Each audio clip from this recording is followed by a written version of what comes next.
సార్వత్రిక ఎన్నికలు దగ్గర పడుతున్నటువంటి నేపథ్యంలో ఆంధ్రప్రదేశ్లో రాజకీయ సమీకరణాలు అయితే శరవేగంగా మారుతున్నాయి. అన్ని సర్వేలు కూడా భారతీయ జనతా పార్టీ, టీడీపీ అలాగే జనసేన కూటమికే ఎక్కువ ఎంపీ స్థానాలు రాబోతున్నాయంటూ కూడా రిపోర్ట్స్ ఇచ్చినటువంటి నేపథ్యంలో అందుకు అనుగుణంగానే కొన్ని ఎంపీ స్థానాల్లో పరిస్థితులు అయితే దారుణంగా ఉన్నాయి. ఒక ఎంపీ స్థానానికి 7 అసెంబ్లీ నియోజకవర్గాలు ఉండగా ఆ 7 అసెంబ్లీ నియోజకవర్గాల్లో వైసీపీకి ఈసారి గడ్డు కాలమే అంటూ కూడా కొన్ని వార్తలు అయితే వస్తున్నటువంటి నేపథ్యంలో అటువంటి ఒక వార్తను మనం ఇప్పుడు చూసేటువంటి ప్రయత్నం అయితే చేద్దాం, అనాలిసిస్ చేసేటువంటి ప్రయత్నం అయితే చేద్దాం. ఎదురైతే గతంలో చూసుకున్నట్లయితే బాపట్ల పార్లమెంట్లో ఉన్నటువంటి 7 అసెంబ్లీ నియోజకవర్గాల్లో 2019లో టీడీపీ 4 స్థానాల్లో గెలిచినప్పటికీ అక్కడ క్రాస్ ఓటింగ్ జరిగి బాపట్ల ఎంపీ నందిగం సురేష్ ఆయన ఎంపీగా గెలిచారు. కానీ ఈసారి మాత్రం పరిస్థితులు దానికి భిన్నంగా ఉన్నాయి. కేవలం 7 అసెంబ్లీ నియోజకవర్గాల్లో ఒక్క అసెంబ్లీ నియోజకవర్గంలో మాత్రమే వైఎస్ఆర్సీపీకి అనుకూలంగా ఉండే అవకాశం ఉంది. మిగతా 6 అసెంబ్లీ నియోజకవర్గాలను టీడీపీ కైవసం చేసుకోబోతున్నాయి అంటూ కూడా క్లియర్గా కొన్ని వార్తలు అయితే వస్తున్నాయి. అటువంటి వార్తే ఇది కూడా. వైసీపీకి మరింత గడ్డు పరిస్థితులు. ఒక్క అసెంబ్లీ సెగ్మెంట్లోనే సానుకూలం, అభ్యర్థులను జంబ్లింగ్ చేసిన నిష్ప్రయోజనం.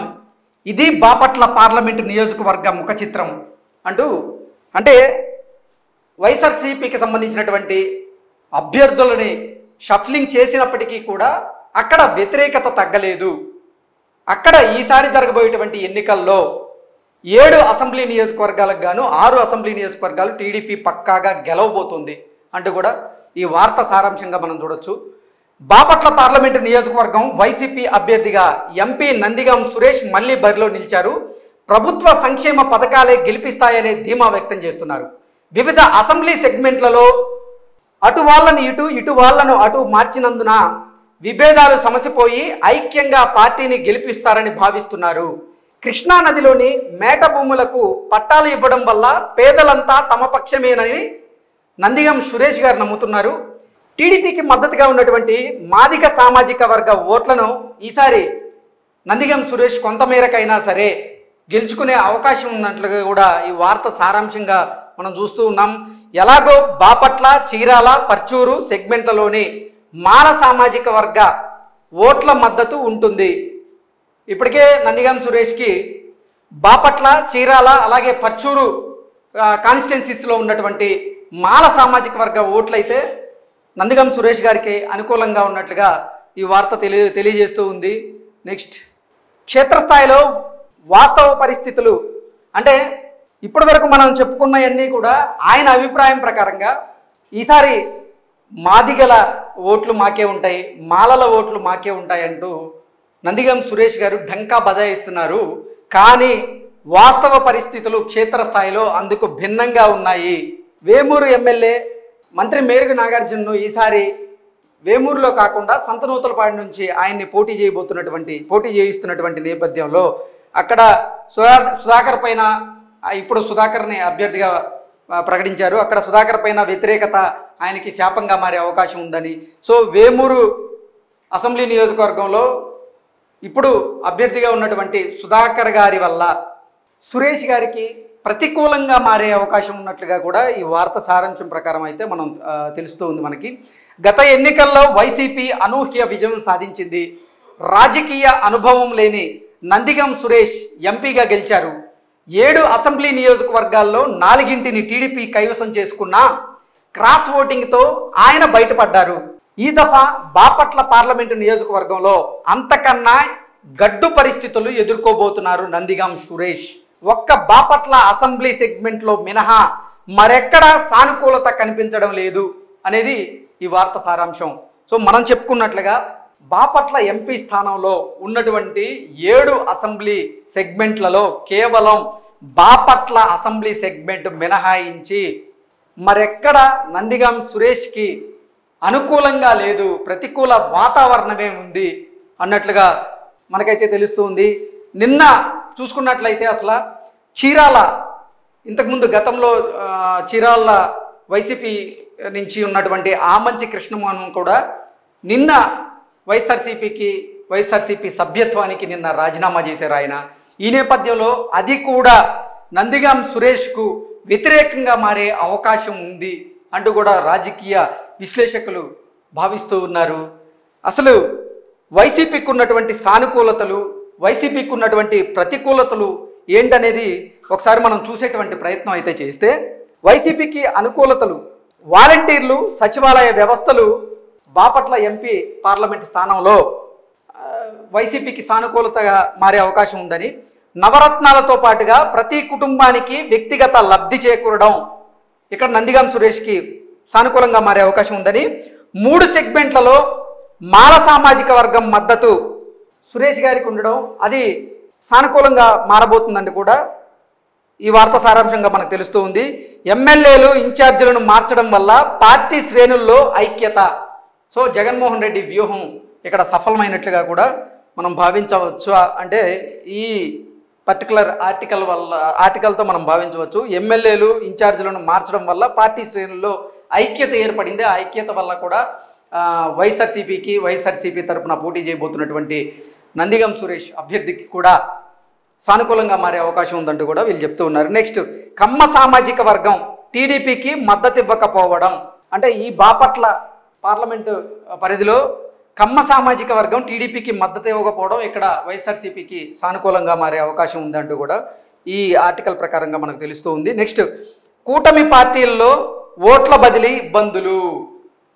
అంటే కూటమిలో ఓట్ల బదిలీ అవుతుందా లేదో తెలియదు కాబట్టి అది కూడా వైఎస్ఆర్సీపీ అభ్యర్థికి సానుకూలంగా మారే అవకాశం ఉందంటూ కూడా ఈ ఆర్టికల్ మనకు తెలియజేస్తూ ఉంది. నెక్స్ట్, ప్రతికూలతలు వచ్చేసి పలు సెగ్మెంట్లలో అభ్యర్థులకు సొంత బలం లేకపోవడం. అంటే మొత్తం 7 అసెంబ్లీ సెగ్మెంట్లు ఉన్న నేపథ్యంలో పలు సెగ్మెంట్లలో అభ్యర్థులకు సొంత బలం లేకపోవడం అక్కడ ప్రతికూలంగా మారే అవకాశం ఉందంటూ కూడా ఈ ఆర్టికల్ మనకు తెలుస్తుంది. రైతుల సాగునీటి కష్టాలు, సకాలంలో ధాన్యం బకాయిలు చెల్లించకపోవడం కూడా వైఎస్ఆర్సీపీకి ప్రతికూలంగా మారే అవకాశం అంటూ కూడా ఈ ఆర్టికల్ మనకు తెలియజేస్తుంది. Next, SC, ST, BC, minority. అంటే ఎస్సీ, ఎస్టీ, బీసీ, మైనారిటీ స్వయం ఉపాధి పథకాలు ఏవైతే ఉన్నాయో వాటిని రద్దు చేయడం జగన్మోహన్ రెడ్డి ప్రభుత్వం మీద తీవ్ర వ్యతిరేకతను తీసుకొస్తుంది. అది ఇక్కడ పనిచేసే అవకాశం ఉందంటూ కూడా ఈ ఆర్టికల్ మనకు తెలియజేస్తుంది. అంటే నిద్ర లేస్తే జగన్మోహన్ రెడ్డి నా ఎస్సీలు, నా ఎస్టీలు, నా బీసీలు, నా మైనారిటీలు అని చెప్పుకునేటువంటి జగన్మోహన్ రెడ్డి ఆ వర్గాలకి, ఆ సామాజిక వర్గాలకి చేసింది ఏం లేదు. వారికి ఉన్నటువంటి స్వయం ఉపాధి పథకాలను కూడా జగన్మోహన్ రెడ్డి ప్రభుత్వం రద్దు చేసింది.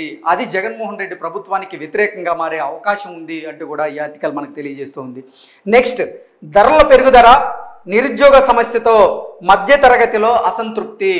సో అంటే నిత్యావసర ధరలు పెరగడం కానీ, పెట్రోలు, డీజిల్పై మిగతా రాష్ట్రాల కంటే ఇక్కడ వ్యాట్ ఎక్కువ ఉండడం కానీ, అలాగే నిరుద్యోగ సమస్యలతో బాధపడుతున్నటువంటి యువత ఎక్కువగా పెరిగిపోవడం వల్ల, రాష్ట్రంలో అభివృద్ధి కుంటుపడడం వల్ల, వీటన్నింటి వల్ల కూడా యువతలో అసంతృప్తి ఉంది. ఆ అసంతృప్తి వల్ల ఈ బాపట్ల ఎంపీ స్థానంలో నందిగం సురేష్ గారు ఓడిపోబోతున్నారు అంటూ కూడా ఈ ఆర్టికల్ మనకు తెలియజేస్తూ ఉంది. ఇప్పటి వరకు మనం వైఎస్ఆర్సీపీకి అనుకూలతలు అలాగే ప్రతికూలతలు ఏంటనేది చూసాం. ఇప్పుడు అసలు టీడీపీకి, అంటే ఈ బాపట్ల ఎంపీ స్థానంలో టీడీపీకి ఉన్నటువంటి సానుకూలతలు ఏంటి, ప్రతికూలతలు ఏంటి అనేది మనం ఒకసారి చూస్తే, టీడీపీకి సానుకూలతలు ధరల పెరుగుదల, నిరుద్యోగ సమస్య, ప్రభుత్వంపై మధ్యతరగతి వర్గం వ్యతిరేకత. నెక్స్ట్, 4 అసెంబ్లీ సెగ్మెంట్లలో బలమైన నేతల పోటీ. గతంలో కూడా 2019లో చూసుకున్నట్లయితే మొత్తం బాపట్ల ఎంపీ స్థానంలో ఉన్నటువంటి 7 అసెంబ్లీ సెగ్మెంట్లలో 4 అసెంబ్లీ సెగ్మెంట్లు టీడీపీ గెలిచినప్పటికీ కూడా క్రాస్ ఓటింగ్ జరిగింది. అందువల్లే నందిగం సురేష్ గెలవడం జరిగింది. సో ఈసారి కూడా 4 అసెంబ్లీ సెగ్మెంట్లో బలమైనటువంటి నేతలు పోటీ చేస్తున్నారు. సో ఈసారి మాత్రం సీన్ రివర్స్ అయ్యేటువంటి అవకాశం ఉందంటూ కూడా ఈ తెలియజేస్తుంది ఈ ఆర్టికల్ మనకి. కృష్ణా డెల్టాలో రైతుల సాగునీటి కష్టాలు టీడీపీకి సానుకూలంగా మారే అవకాశం, అలాగే ఎస్సీ, ఎస్టీ, బీసీ, మైనారిటీ కార్పొరేషన్లు నిర్వీర్యం చేయడం ఇక్కడ టీడీపీకి సానుకూలంగా మారే అవకాశం ఉంది. యువత స్వయం ఉపాధికి ప్రభుత్వం గండి కొట్టడం, వైఎస్ఆర్సీపీ ప్రభుత్వం యువత ఉపాధికి గండి కొట్టడం ఇక్కడ టీడీపీకి సానుకూలంగా మారిపోతుందంటూ కూడా ఈ ఆర్టికల్ మనకు తెలియజేస్తూ ఉంది. నెక్స్ట్, వైసీపీ జంబ్లింగ్ అభ్యర్థులు కేవలం పార్టీ బలంపైనే ఆధారపడడం. అది కూడా టీడీపీకి సానుకూలంగా మారే అవకాశం ఉంది. ఇక్కడ టీడీపీకి ప్రతికూలతలు ఏంటంటే తెలంగాణకు చెందిన బీజేపీ నేతను పోటీకి దింపడం. ఇక్కడ తెలంగాణకు చెందినటువంటి బీజేపీ నేతను ఇక్కడ పోటీకి దింపడం అనేది ఇక్కడ ప్రతికూలంగా మారే అవకాశం ఉంది. ఎందుకంటే టీడీపీ, జనసేన అలాగే భారతీయ జనతా పార్టీ పొత్తులో భాగంగా ఈ బాపట్ల ఎంపీ స్థానం భారతీయ జనతా పార్టీకి ఇవ్వాల్సి వచ్చింది. సో దానికోసమని వారు తెలంగాణకు చెందినటువంటి బీజేపీ నేతను పోటీకి దింపడం ఇక్కడ నెగిటివ్గా మారే అవకాశం ఉందని చెప్తున్నారు. ముస్లిం మైనార్టీల ఓట్లకు గండిపడే అవకాశం, మేనిఫెస్టో పెద్దగా ప్రజలను ఆకట్టుకోలేకపోవడం, కమ్మ సామాజిక వర్గం గంపగుత్తగా మద్దతు ఇవ్వకపోవడం ఇక్కడ టీడీపీకి ప్రతికూలంగా మారే అవకాశం ఉంది అంటూ కూడా ఈ ఆర్టికల్ మనకు తెలియజేస్తుంది. ఓవరాల్గా చూసుకున్నట్లయితే ఈ బాపట్ల స్థానంలో మాత్రం ఈసారి వైఎస్ఆర్సీపీకి చేదు అనుభవం ఎదురు కాబోతోంది. ఇక్కడ నందిగాం సురేష్ ఓడిపోబోతున్నారు. ఇక్కడ కూటమి అభ్యర్థికే గెలిచే అవకాశాలు ఎక్కువగా ఉన్నాయి అంటూ కూడా ఈ ఆర్టికల్ సారాంశాన్ని మనం గ్రహించవచ్చు. Thank you so much.